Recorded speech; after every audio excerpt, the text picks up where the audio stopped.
Às vezes, seu único bloqueio é somente o fato de você estar presa, dando ouvido, para cumprir um padrão ideal, imaginário de motorista que você nunca vai ser.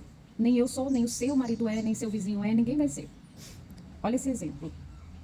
Primeiro dia de aula, aí a aluna ela vai me passar quais são os pontos que faz com que ela não se sente segura em estar dirigindo. Como que as pessoas falam dela para ela. Aí ela foi, deu o exemplo do esposo dela, e ela falou que o esposo dela falou que ela não olha pro retrovisor da direita. Pontuou aí um defeito dela. Aí eu respirei. Eu não odeio os homens, tá? Mas enfim.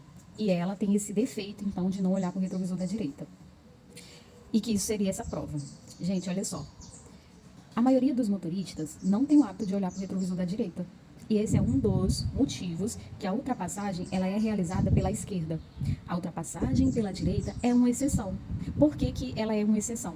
Porque a grande maioria, para não dizer todos, porque vai que existe alguém aí, porque a grande maioria das pessoas, o nosso cérebro, ele não costuma olhar para esse retrovisor por estar longe, porque a gente tem um retrovisor da esquerda que está mais próximo, a gente usa o retrovisor central, porque também está próximo. O da direita é comum a gente esquecer.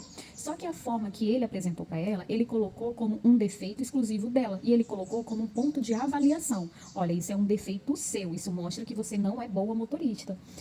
Nesse momento, qual é o meu trabalho? É falar. É um defeito mesmo, de fato, mas não é um defeito seu, não é uma prova de que você não sabe dirigir. Se isso fosse usado como prova de que a pessoa não sabe dirigir, acabei de descobrir que eu também não sei dirigir e que a metade do mundo não sabe dirigir. Então, o problema que às vezes a gente, que é motorista, quer ensinar o outro, é que a gente não tem essa neutralidade, essa paciência e essa fala que precisa ocorrer de forma clara e objetiva.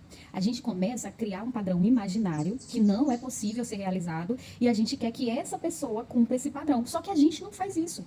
E a maioria das pessoas que fazem, né, esse tipo que tem esse tipo de conduta, ao tentar orientar alguém que está aprendendo a dirigir, são pessoas que, na maioria das vezes, olham mais para o celular, não olham para o retrovisor nem da direita, nem da esquerda, nem do meio, nem de nenhum outro retrovisor, e elas vão impor para você que está tentando se ajustar ao trânsito. Então, esse e vários exemplos que eu escuto de mal entendido, comunicação inadequada, comunicação que prejudica e não ajuda. Porque eu chegar para uma pessoa e falar, eu concluir que é um defeito dela não olhar para o retrovisor da direita, que é um ponto que a gente prova que a pessoa não sabe dirigir, não faz sentido, não é justo. Mas quem está aprendendo acredita e pega aquilo como verdade. Agora, se você chegar para qualquer motorista experiente e pergunta para ele qual o retrovisor que você costuma mais olhar, direita ou esquerda, se ele consegue se observar, ele vai perceber e ele vai te falar que ele olha mais para o da esquerda, que às vezes esquece o da direita. Então, isso não é mérito, isso não é avaliação para concluir se você sabe ou se você não sabe dirigir. O erro mesmo não é nem na fala dele, não é em outra pessoa. O erro, às vezes, é você que você fica presa tentando cumprir esse ideal de motorista para agradar, para cumprir o padrão de pessoas que nem sabem o que estão falando, que não falam o que fazem e não entende, não consegue entender o impacto que vai causar a fala dessa pessoa.